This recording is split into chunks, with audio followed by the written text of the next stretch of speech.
তো দেশের প্রেসিডেন্ট, ডাক দিয়ে বলছে আব্বা আমি আর মাদ্রাসায় যাব না। কেন? হোসাইন আমারে গালি দিয়েছে, শুধু আমাকে না তোমাকেও ছোট করেছে। চাকরের বাচ্চা চাকর বলেছে এতগুলো মানুষের সামনে তুমি বিচার করো, নাই মাদ্রাসায় পড়া আমি যাব না। ঠিক আছে এখন না, জমার দিন বিচার করব।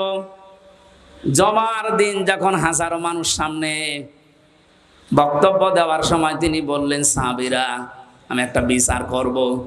হোসাইন এখানে আসো, হ্যাঁ সামনে আসো। ডাক দিয়ে বললেন তুমি আমার সন্তানটাকে চাকরের বাচ্চা চাকর বলে গালি দিয়েছো, খাদেমের বাচ্চা বলে। হযরত হোসাইন বললেন হ্যাঁ। কেন বললে?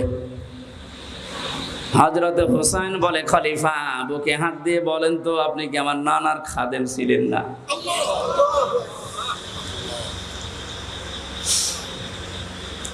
হযরত ওমরের কথা বন্ধ হয়ে গেছে। ডাক দিয়ে বলে হোসাইন হ্যাঁ আমি তো এভাবে ভাবিনি, আমি তো খাদেমই ছিলাম।